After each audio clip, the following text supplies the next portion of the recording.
اور حالانکہ اگر دیکھا جائے تو سچ تو یہ ہے، طبقات ابن سعد میں یہ روایت موجود ہے کہ آپ صلی اللہ علیہ وسلم کی جو بیماری کی ابتدا ہوئی وہ 28 صفر کو ابتدا ہوئی، اور 28 صفر کو اس سال 11 ہجری میں جب آپ صلی اللہ علیہ وسلم کی وفات ہوئی 28 صفر کو اور چہارشنبے کا دن تھا، یعنی بدھ کا دن تھا، تو بدھ کے دن آپ صلی اللہ علیہ وسلم جنت البقیع میں گئے، جنت البقیع میں گئے اور جنت البقیع میں جو مدفن ہیں صحابہ ان کے لیے دعا کی آپ صلی اللہ علیہ وسلم نے، دعا کر کر اب واپس گھر کر لوٹے تو آپ صلی اللہ علیہ وسلم کا سر میں جو ہے وہ درد شروع ہو گیا، بیماری کی ابتدا ہو گئی۔ جب آپ صلی اللہ علیہ وسلم کے سر میں درد ہوا، بیماری کی ابتدا ہوئی، تو جو کچھ یہودی تھے، منافق تھے اور جو آپ صلی اللہ علیہ وسلم کے دشمن تھے وہ خوش ہوئے، انہوں نے خوشیاں منائی، انہوں نے آپ صلی اللہ علیہ وسلم کی بیماری کی ابتدا ہوئی اس خوشی میں لوگوں کو کھانے بنا بنا کر تقسیم کیے۔ اب جو لوگ خوشیاں منا رہے ہیں آخری چہارشنبے کو، جو لوگ جو طرح طرح کی چیزیں بنا کر جو وہ تقسیم کر رہے ہیں، تو وہ لوگ یہ سوچے کہ ہم حضور کو فالو نہیں کر رہے، ہم تو یہودیوں کو فالو کر رہے ہیں، ہم منافقوں کو فالو کر رہے ہیں، ہم ان کو فالو کر رہے ہیں جو آپ صلی اللہ علیہ وسلم کے دشمن ہیں۔ سمجھ میں آتا ہے ایک مسلمان جو خود کو مسلمان بولے، جو خود کو عاشق رسول بولے، جو یہ بولے کہ مجھے عشق رسول میں موت بھی قبول ہے، جو خود کو رسول اللہ صلی اللہ علیہ وسلم کا امتی بولتا ہے، حضور کا دیوانہ بولتا ہے، حضور کا امتی بولتا ہے، اور حضور کے نام پر مرنے مٹنے کو تیار ہے، جان دینے کو تیار ہے، وہ نوجوان حضور کی سیرت سے اتنا غافل کیسے ہو سکتا ہے، یہ سمجھ میں نہیں آتا۔ حالانکہ وہ نوجوان جو مرنے مٹنے تیار ہے، کم سے کم اس کو معلوم ہونا چاہیے حضور کی سیرت کیا ہے۔ تو حضور صلی اللہ علیہ وسلم بیمار ہوئے تو یہودیوں نے خوشیاں منائی اور یہودیوں نے طرح طرح کے کھانے بنا کر وہ تقسیم کیے۔ آج جو لوگ آخری چہارشنبے کو کھانا بنا کر تقسیم کر رہے ہیں، سفر کے مہینے میں جو بدھ آتا ہے آخری بدھ، اس کو جو کھانا بنا کر تقسیم کر رہے ہیں، وہ سمجھ جائے کہ ہم حضور کو فالو نہیں کر رہے ہیں، بلکہ ہم تو یہودیوں کو اور منافقوں کو اور دشمنوں کو فالو کر رہے ہیں۔ ان کا کام تھا وہ گھومنے گئے تھے، ہمارا کام نہیں ہے۔ اس لیے جو لوگ پارک میں جا رہے ہیں، گھومنے جا رہے ہیں، سیر و تفریح کے لیے جا رہے ہیں، ہوٹلوں میں جا رہے ہیں، سج رہے ہیں، نئے کپڑے پہن رہے ہیں، غسل کر رہے ہیں، خوشبو لگا کر باہر گھومنے جا رہے ہیں، تو وہ یہ سوچے کہ وہ حضور کو فالو نہیں کر رہے، بلکہ وہ حضور کو تکلیف پہنچا رہے ہیں، حضور کو رنج پہنچا رہے ہیں، حضور کی اور زیادہ حضور کو پریشان کر رہے ہیں۔ اس لیے اسلام کو آدمی پڑھ نہیں سکتا تو اسلام کے بارے میں کسی سے پوچھے کہ سفر کے مہینے میں جو اتنی ساری بدعات شروع ہو گئی ہیں،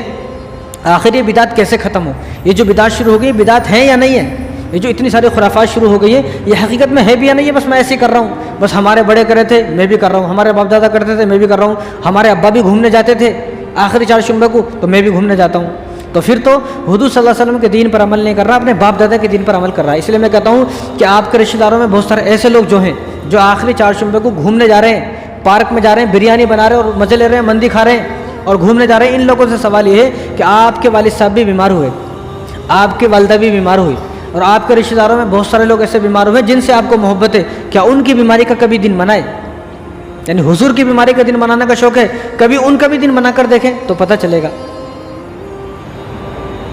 اس لیے یہ بڑی عجیب سی بات ہے کہ آپ صلی اللہ علیہ وسلم جو بیمار ہوئے وہ کب بیمار ہوئے؟ شروع میں نہیں، سفر کے مہینے کے شروع میں بیمار نہیں ہوئے بلکہ سفر کے آخری میں بیمار ہوئے۔ آپ صلی اللہ علیہ وسلم 13 دن بیمار رہے، تو ربیع الاول کے 11 دن اور 2 دن جو ہیں وہ سفر کے ہیں۔ 28 سفر کو آپ بیمار ہوئے، 28 سفر 29 سفر 2 دن یہ اور 11 دن ربیع الاول کے ہیں، تو آپ صلی اللہ علیہ وسلم جو 13 دن بیمار رہے وہ ربیع الاول کے شروع کے 11 دن ہیں اور سفر کے آخر کے 2 دن ہیں۔ تو سفر کے آخری مہینے میں آپ صلی اللہ علیہ وسلم کی طبیعت جو ہے ناساز ہوئی، وہ شروع میں نہیں ہوئی۔ اب جو لوگ یہ بولتے ہیں کہ شروع میں ہوئی تو وہ لوگ جو ہے اپنا ایک دن پیش کر رہے ہیں، باقی کسی کتاب میں نہیں ہے۔ ہم نے بھی بہت ساری کتابیں، طبقات ابن سعد، صحیح ابن حبان نے بہت ساری کتابیں پڑھی، تو سب کتابوں میں پڑھنے کے باوجود یہ معلوم ہوا کہ آپ صلی اللہ علیہ وسلم جو بیمار ہوئے وہ سفر کے آخر میں بیمار ہوئے، شروع میں بیمار نہیں ہوئے۔ اب جو لوگ یہ بولتے ہیں کہ شروع میں بیمار ہوئے تو وہ تو اپنا ایک دن چلا رہے ہیں، اور حالانکہ چلو اب جو لوگ گھومنے جا رہے ہیں، سیر و تفریح کے لیے جا رہے ہیں، ان کو سوچنا چاہیے کہ جب آپ صلی اللہ علیہ وسلم بیمار ہوئے، آپ صلی اللہ علیہ وسلم کی طبیعت ناساز ہوئی تو صحابہ پر تو قیامت ٹوٹ پڑی تھی، صحابہ تو حیران تھے، ان کا تو جو ہے ایک دل نہیں لگ رہا تھا، وہ تو پریشان ہو گئے کہ آپ صلی اللہ علیہ وسلم بیمار ہوئے۔ اور ایک طرف حال یہ ہے کہ آپ صلی اللہ علیہ وسلم بیمار ہوئے تو صحابہ کا حال یہ ہے کہ صحابہ کے اوپر قیامت ٹوٹ پڑی۔ ایک طرف یہ لوگ ہیں کہ جو لوگ اس دن کو خوشیاں منا رہے ہیں، تو اس لیے ہمیں منافقوں کی اور یہودیوں کی طرف پر، ان کے نقش قدم پر نہیں چلنا ہے بلکہ صحابہ کے نقش قدم پر چلنا ہے۔ بعض لوگ وہ ہیں جو آخری چہارشنبہ ہے، آخری بدھ ہے، اس کو حلوہ بنا کر کھاتے ہیں۔ اب ان سے پوچھا جاتا ہے اب حلوہ بنا کر کیوں کھا رہے ہیں؟ تو ان کا کہنا ہے کہ آپ صلی اللہ علیہ وسلم بیمار تھے تو بیماری سے صحت یاب ہوئے۔ بولے ٹھیک ہے بھائی، تو بیماری سے صحت یاب ہوئے تو آپ صلی اللہ علیہ وسلم کو کھانا نہیں آ رہا تھا،